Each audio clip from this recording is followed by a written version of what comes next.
maka tetapkanlah hatiku, artinya lembutkanlah hatiku supaya mampu berbuat taat kepada engkau. Baca ketika fil alamina innaka hamidum majid. Allahumma ya muqallibal qulub tsabbit qalbi ala dinik. Allahumma a'inna ala dzikrika wa syukrika wa husni ibadatik. Itu baca sebelum saat. Para hadirin jamaah yang dimuliakan Allah Subhanahu wa taala, yang ketiga wa hubbud dunya, terlalu cinta dengan dunia. Sehingga maaf, ada orang yang mengatakan, Ustaz, cari dunia dengan cara haram aja susah, apalagi haram. Mohon maaf, orang kalau sudah hubbud dunya, cinta dunia, itu luar biasa. Dia bisa sampai menghalalkan segala cara sehingga ini menjadi sebab amal ibadahnya gugur, amal ibadahnya hangus sebab dia terlalu cinta dengan dunia. Memang dilatih ya para hadirin, bapak-bapak, ibu-ibu, supaya kita tidak cinta dunia itu harus dilatih. Ustaz, batasannya apa sih cinta dunia? Benar nggak? Apakah orang kaya disebut cinta dunia? Bukan. Apakah kemudian orang punya rumah 10 disebut cinta dunia? Bukan. Apakah orang punya mobil mewah kemudian disebut dengan cinta dunia? Bukan. Cinta dunia itu ketika, mohon maaf nih, saya gambarkan. Bapak atau ibu kehilangan uang 1 juta, itu sedih luar biasa misalkan. Kemudian kehilangan uang 5.000 biasa aja, itu ada indikasi cinta apa? Dunia.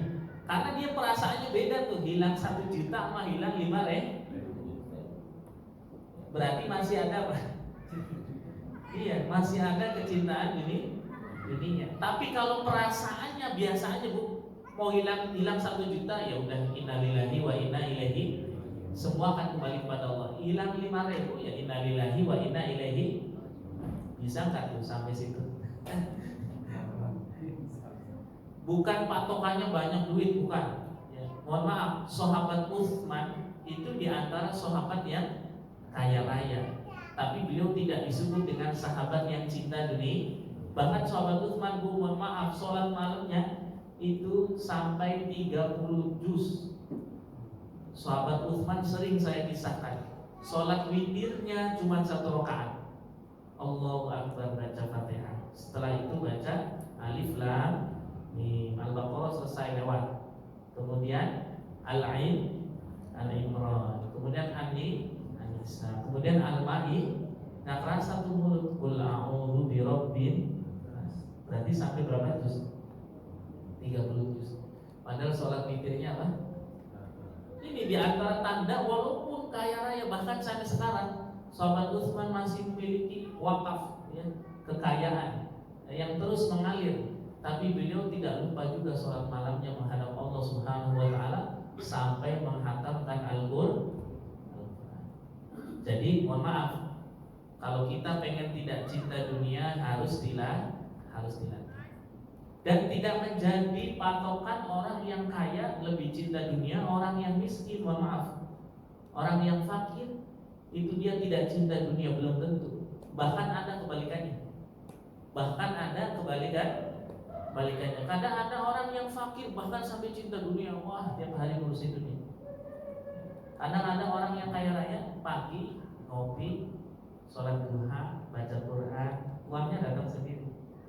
Itu ada para hadirin. Maka yang dimaksud dengan cinta dunia adalah kecenderungan hati kepada yang disifati dengan dunia atau yang sifatnya materi.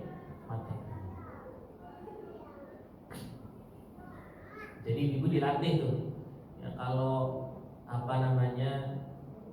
peralatan dapurnya hilang, biasa aja innalillahi wa inna ilaihi raji'un. Kalau hilang 100.000 sama 1 juta, dilatih hatinya biasa misalkan gini, itu contoh yang gak enak ya.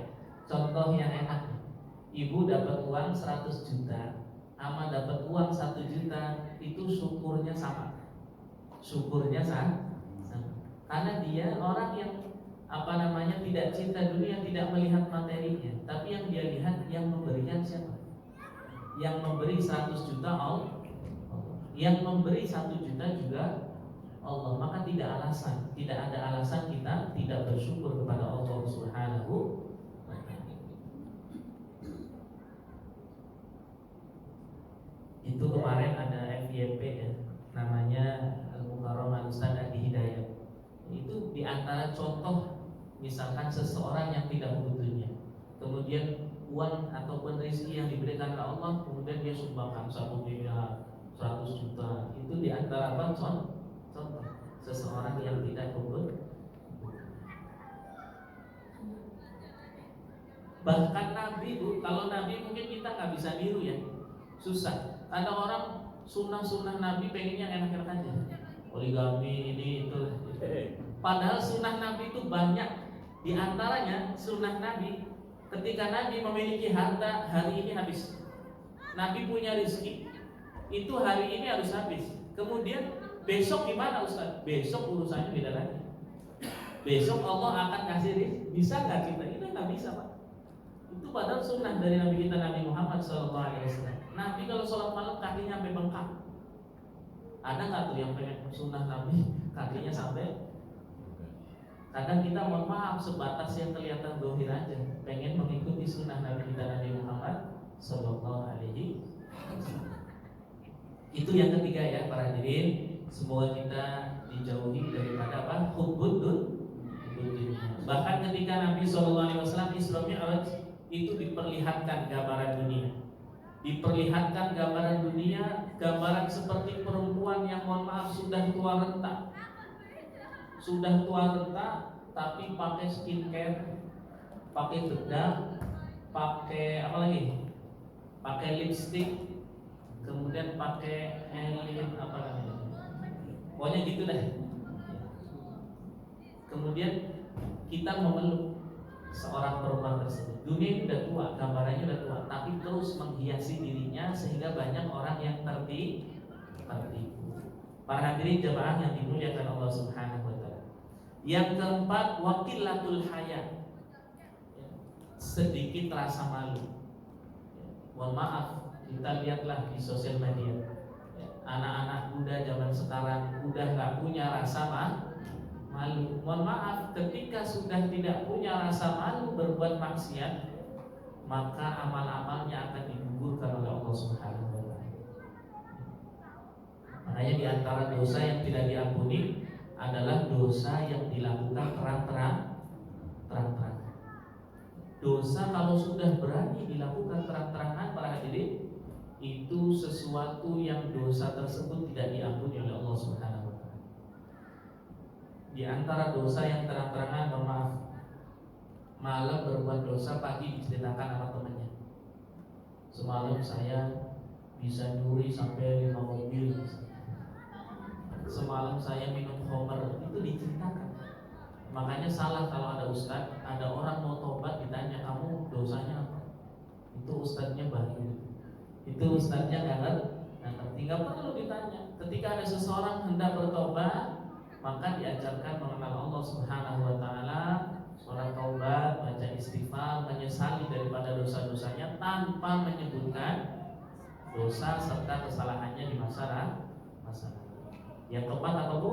Di antara yang membatalkan amal kita adalah sedikit rasa malu. Kemudian yang kelima, watulul amal, panjang angan-angan.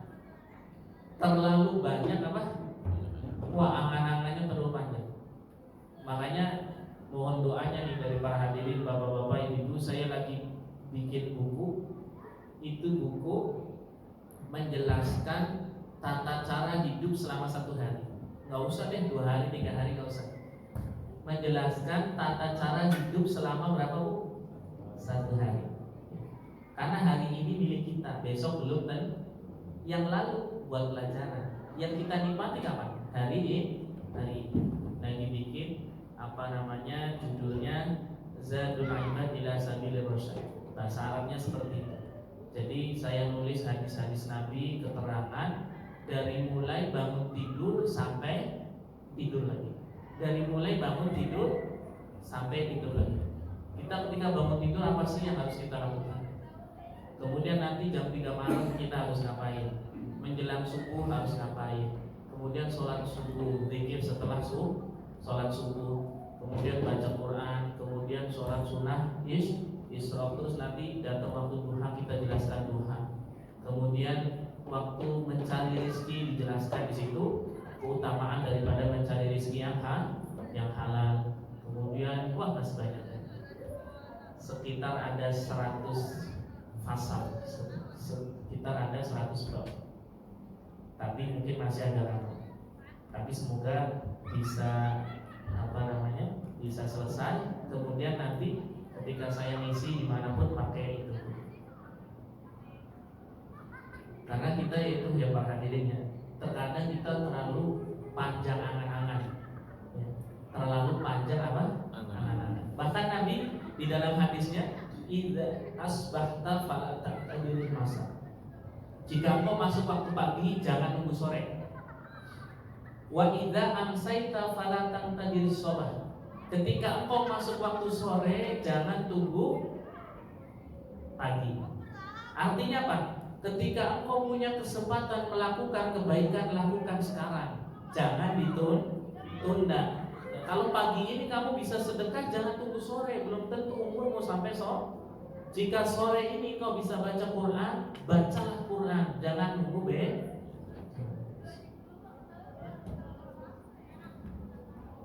Para hadirin jemaah yang dimuliakan Allah Subhanahu wa taala, itu yang kelima, terlalu panjang sehingga dia nggak melakukan ibadah apapun. Nanti Ustaz, saya masih muda ini, nanti fokus kalau udah umur 60 tahun ke atas. Siapa yang bisa menjamin kita umurnya sampai umur 60? Kemudian yang terakhir, wadhalimun la yantahi. Suka isu sama orang, suka berbuat zalim kepada orang lain, suka menghina kepada orang lain, suka menyakitin hati orang lain. Maaf, ini tadi hampir mirip sama yang pertama, sehingga nanti dia bangkrut, rugi di hadapan Allah, amal ibadahnya hangus. Bahkan dosa-dosa orang yang kita zalimi akan ditimpakan kepada kita. Nauzubillah min